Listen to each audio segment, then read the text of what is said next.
solemnidad sa pagkahari ni Kristo, Christ the King. Kung kunahon atag unsa ning hari sanggit din sa Pilipinas, wala man tay hari, no? Gawas datong dito lang sa Europe nga aduna sila mga hari kaniadto o bisan gani karon, no? Labi na sa Spain, no? Na sila mga hari, mga reyna. Kung magunula ta sa pagkahari, ato dayon nga masulod sa itong mga hunahuna ang usa ka tawo nga gamhanan. Dunay mga gisakupan nga andam nga magpakamatay alang sa ilang hari, mga sundalo.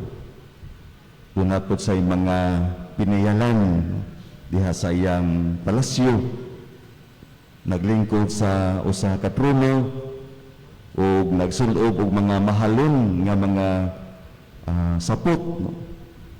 O mga bato, mga alahas yang kisulob sa iyang kamot, sa iyang dughan, kwintas o doon sa korona nga mahalon.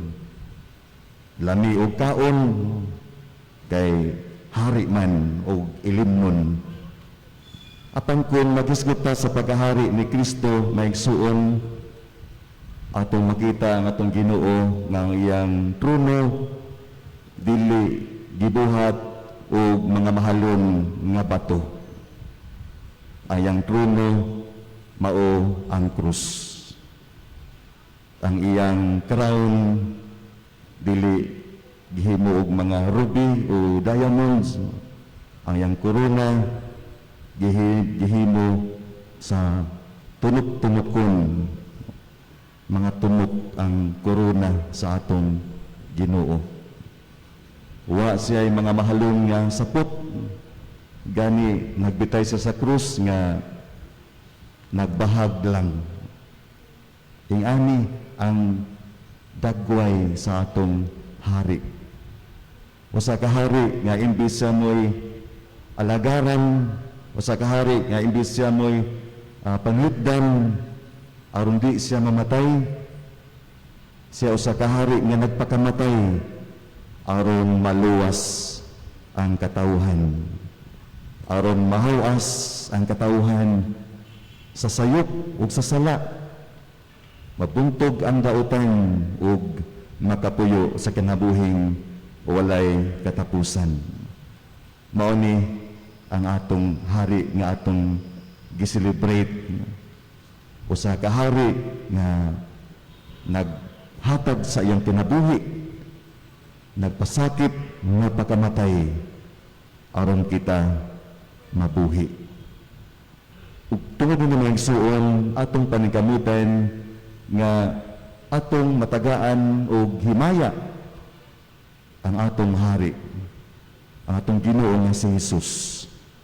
Diha sab sa atong pagsunod sa iyang paagi, sa pagsunod nato sa iyang dalan, diha sa atong pagsakripisyo, diha sa atong pagpangalagad, diha sa atong pagpaambit sa atong mga maayong butang ngadto sa uban, sa atong paghatag og mga maayong tambag labi na natong mga igsuon nato nga dunay mga kalipog, maigsuon nato nga daw nawataan na og pagtuo o paglaom nga unta ang atong mga buhat makatabang kaayo ngadto kanila.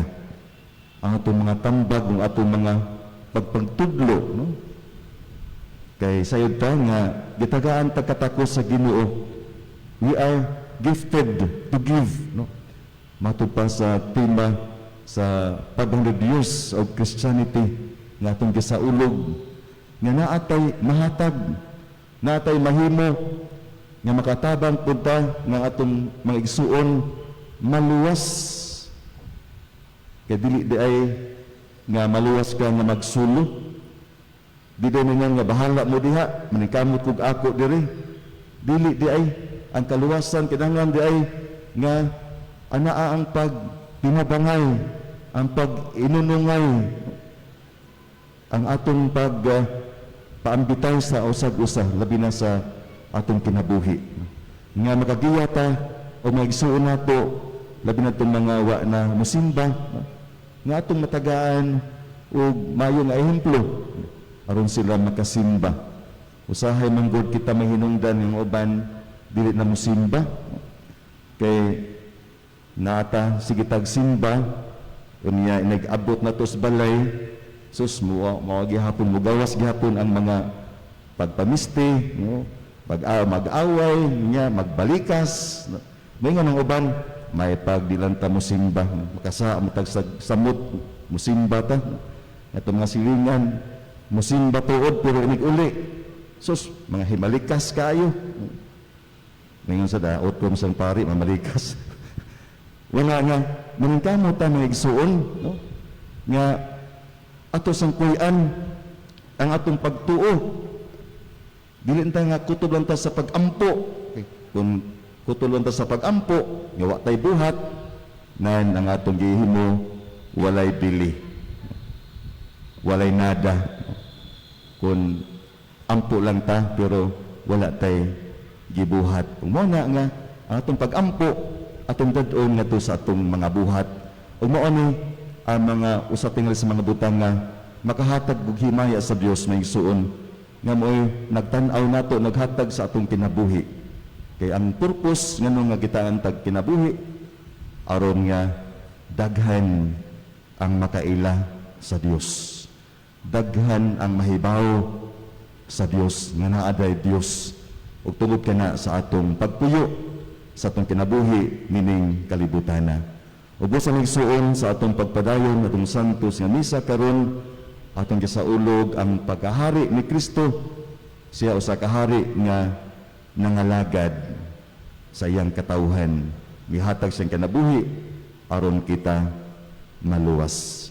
Atong baslan ang iyang kinabuhi nga iyang gihatag nga ri kanato diha usab sa atong pagpuyo, sa atong pagtuo subay sa kabubuton sa Dios pinagi sa atong pambitay pagtinabangay nga matag-usa ka nato mahipong ta usab o makaambit sumabot nga kinabuhi nga wala nay katapusan uban sa atong manunubos mabubuhat si Kristo nga hari pinaot paunta palihog manindog tanan nagadaw sa Dios nga mahan mga gahom sa tanan mabubuhat sa langit ug sa yuta o kang Yesu Kristo yang nakabugto nga Ginoo nato nga pinamkon sa lalang sa Espiritu Santo gianak ni Maria nga Birhen gisakit sa sugo ni Poncio Pilato gilansang sa krus namatay gilubong gikunsad sa mga minatay sa katulog adlaw na panahon sa kasalangit o nakalingkod sa tuo sa Dios nga mahan